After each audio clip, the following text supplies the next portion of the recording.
నమస్కారం, welcome to burning issue. నేను VSR మూర్తి. ఆంధ్రప్రదేశ్ రాజకీయ వేదికపై డిప్యూటీ ముఖ్యమంత్రి పవన్ కళ్యాణ్ కీలక అడుగులు వేస్తున్నారు. తాను కేవలం అధికారిక హోదాలో ఆర్టిఫిషియల్గా పనిచేసే నేతను కానే కాదని, ప్రజల సమస్యలు ప్రత్యక్షంగా తెలుసుకుని వాటిని బాధ్యతాయుతంగా పరిష్కరిస్తానని స్పష్టం చేస్తున్నారు. భూ బాధితుల కోసం జిల్లా కేంద్రాల్లో పర్యటనకు కూడా సిద్ధమయ్యారు పవన్. వారికి బాసటగా నిలిచేందుకు నడుం బిగిస్తూ తీసుకున్న నిర్ణయం పాలనా విధానంలో పవన్ కళ్యాణ్ మార్గ్గా చెప్పుకోవచ్చు.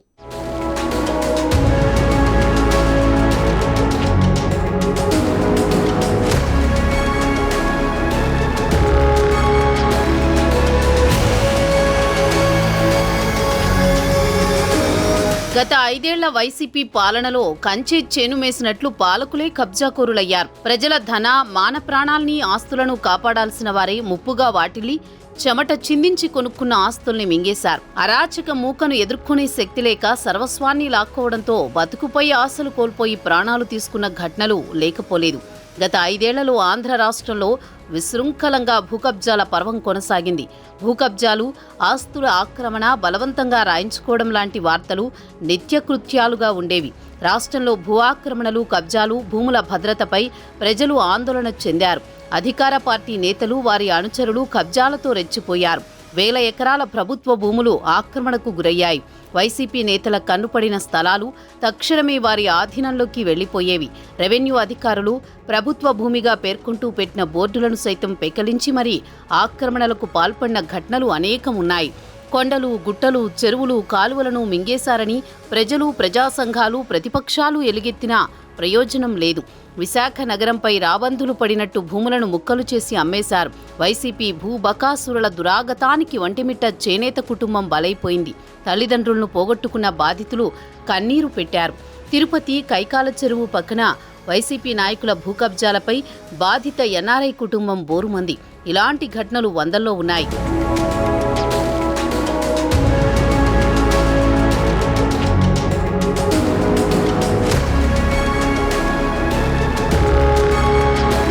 గత 5 ఏళ్లలో వైసీపీకి చెందిన కొందరు భూ అక్రమాలకు పాల్పడడం లేదా అక్రమార్కులకు అండగా ఉండడం వంటివి పవన్ కళ్యాణ్ దృష్టికి అనేక ఘటనలు వచ్చాయి.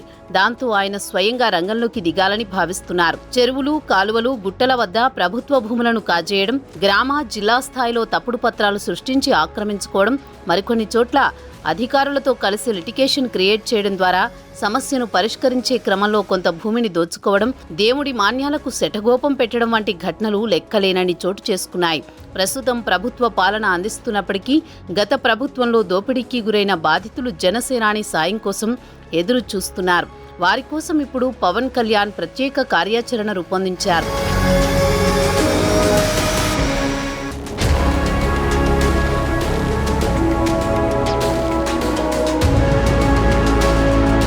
కష్టపడి సంపాదించుకున్న చిన్నపాటి జాగాలను, వారసత్వంగా వచ్చిన భూములను, కొద్దిపాటి స్థలాలను కాపాడుకోవడానికి సామాన్యులు పడుతున్న ఇబ్బందులను తొలగించేందుకు పవన్ కళ్యాణ్ నడుం బిగించారు.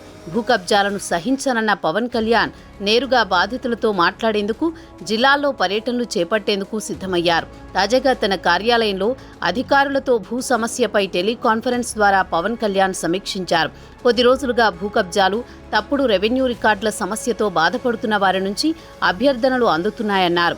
విశాఖ, కాకినాడ, తిరుపతి, కడప ప్రాంతాల నుంచి ఫిర్యాదులు ఎక్కువగా వస్తున్నాయని, అందువల్ల తొలుత కాకినాడ, విశాఖలో పర్యటిస్తానని తెలిపారు. గత ప్రభుత్వంలో కాకినాడ జిల్లా పరిధిలో ఓ వైసీపీ నాయకుడు, ఆయన అనుచరులు బ్రాహ్మణుల ఆస్తులు లాగేసుకున్నారు. సత్రం, భూములు, దేవాదాయ, ధర్మాదాయ ఆస్తులను కబ్జా చేశారు. కాకినాడలో వ్యాపారుల భవనాలను తీసుకునేందుకు బెదిరింపులకు దిగారు. తిరుపతిలోనూ మఠం భూములను ఆక్రమించి గేట్లు పెట్టారు. విశాఖ నగర శివార్లు, పారిశ్రామికంగా విస్తరించిన ప్రాంతాల్లోనూ భూముల విషయంలో నాడు వివాదాలు సృష్టించారు.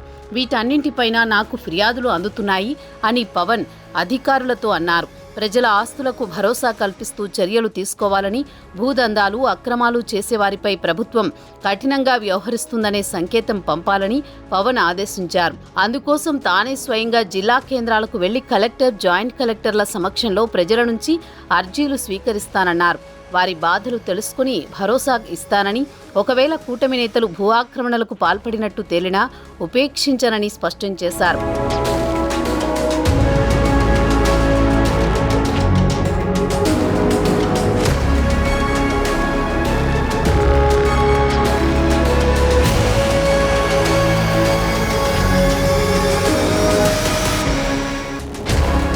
భూదందాలు చేస్తే సహించేది లేదని, కూటమి పాలనలో ప్రజల ఆస్తులకు భరోసా ఉంటుందని ఉప ముఖ్యమంత్రి పవన్ కళ్యాణ్ స్పష్టం చేశారు. విశాఖ, కాకినాడ, కడప, తిరుపతి ప్రాంతాల నుంచి భూ సమస్యలపై అర్జీలు రాగా వాటిపై యాక్షన్ ప్లాన్ రూపొందించాలని పవన్ కళ్యాణ్ నిర్ణయం తీసుకున్నారు.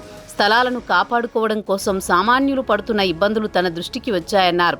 భూదందాలు చేసినా, తప్పుడు దస్తావేజులు సృష్టించినా, కబ్జాలకు పాల్పడ్డా సహించేది లేదనే విషయాన్ని ఆ నేరాలకు పాల్పడే వారికి కఠినంగా తెలియజేయబోతున్నామన్నారు. పవన్ విశాఖ నగర శివారు ప్రాంతాలు, పారిశ్రామిక విస్తరణ ఉన్న ప్రాంతాల్లోని భూముల విషయంలో వివాదాలు సృష్టించడం, డాక్యుమెంట్లు ట్యాంపరింగ్ చేయడాన్ని పవన్ పరిశీలించారు. వైసీపీ పాలకులు ప్రజల ఆస్తులను వివాదాల్లోకి నెట్టి కబ్జాలు చేయడానికి వీలుగా చట్టాలు చేశారని, వారి మద్దతుతో అక్రమార్కులు దందాలు సాగించారని పవన్ మండిపడ్డారు. ఆ తరహా అక్రమాలు చేసేవారిపై కూటమి ప్రభుత్వం కఠినంగా ఉంటుందని హెచ్చరించారు.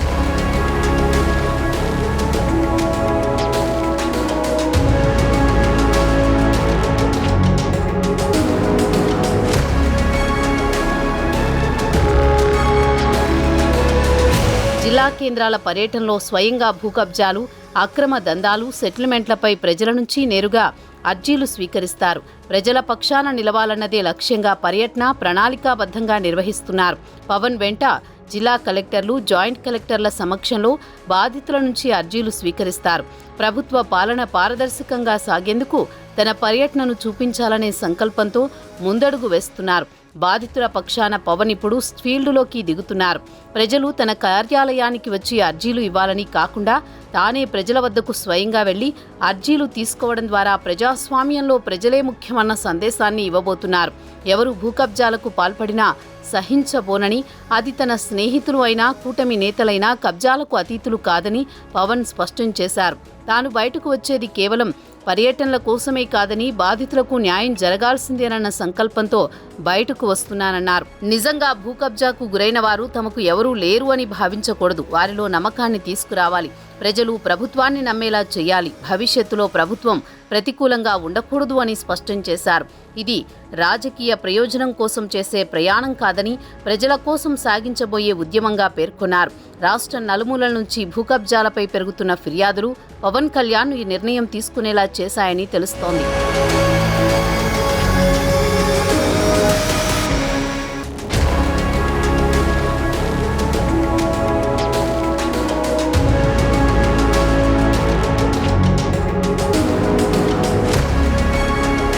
పవన్ కళ్యాణ్ తాజా ప్రకటనతో అక్రమార్కుల గుండెల్లో రైళ్లు పరిగెడుతున్నాయి. రియల్ ఎస్టేట్ వెంచర్ల యాజమాన్యాలను బెదిరించి ఫ్లాట్లు రాయించుకున్న దాదాలకు చెమటలు పడుతున్నాయి. పేదల ఆస్తి కొల్లగొట్టిన దుర్మార్గులకు కౌంట్ డౌన్ స్టార్ట్ అయ్యింది.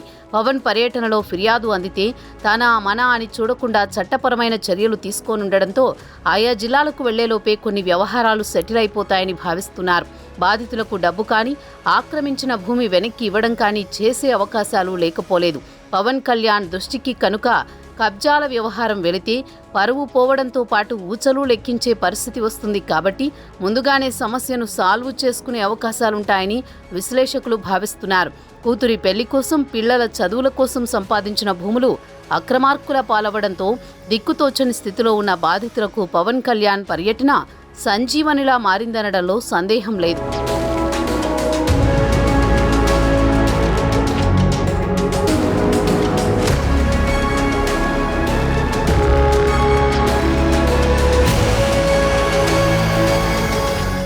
భూబాధితుల కోసం పవన్ చేపట్టిన ఈ పర్యటన ద్వారా తన సుస్థిర పాలనకు బలమైన సంకేతాన్ని ఇస్తున్నారని చెప్పవచ్చు. నైతికతకు ప్రాధాన్యత ఇవ్వడం, బాధితుల పట్ల పక్షపాతం లేకుండా సమస్య పరిష్కారానికి నిబద్ధతను చూపిస్తున్నారు పవన్. రాజకీయ ప్రయోజనాలకు అతీతంగా ప్రజలతో మమేకం కావాలన్న సంకల్పం రాష్ట్ర పాలనలో మరో కీలక పరిణామానికి నాంది కావచ్చునని విశ్లేషకులు భావిస్తున్నారు. పవన్ కళ్యాణ్ స్టైల్ గవర్నెన్స్కు ఇది సంకేతంగా కనిపిస్తోంది.